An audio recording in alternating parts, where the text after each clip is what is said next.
నాన్న ఓ మాట చెప్పనా?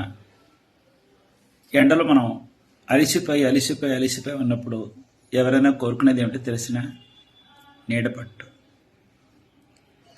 అందుకే అప్పటికప్పుడు చెట్లు వేస్తామా? ముందుగా చెట్లు వేస్తే అది మనకు నీడనిస్తుంది, ఫలదాయాన్ని ఇస్తుంది అని చెప్పే ఆలోచించి మనం మొక్కలు పెంచుకుంటాం.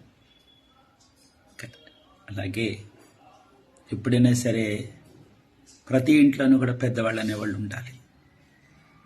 మంచి చెడు కష్టం సుఖం అన్నీ ఉంటాయి. కానీ ఒక్కొక్కసారి పెద్దవాళ్ళు ఉండి కూడా ఇంట్లో లేనట్టుగా ఉంటూ ఉంటారు.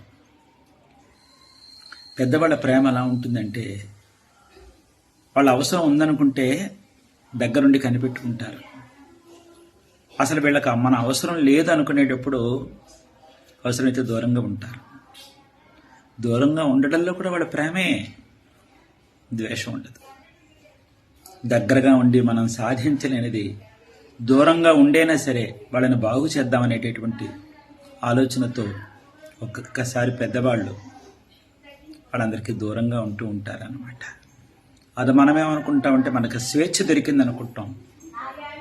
స్వేచ్ఛ కాదు నాన్న, చాలా నష్టపోతున్నాం. విలువలు మనుషుల్ని చాలా నష్టపోతున్నాం అని దాని అర్థం.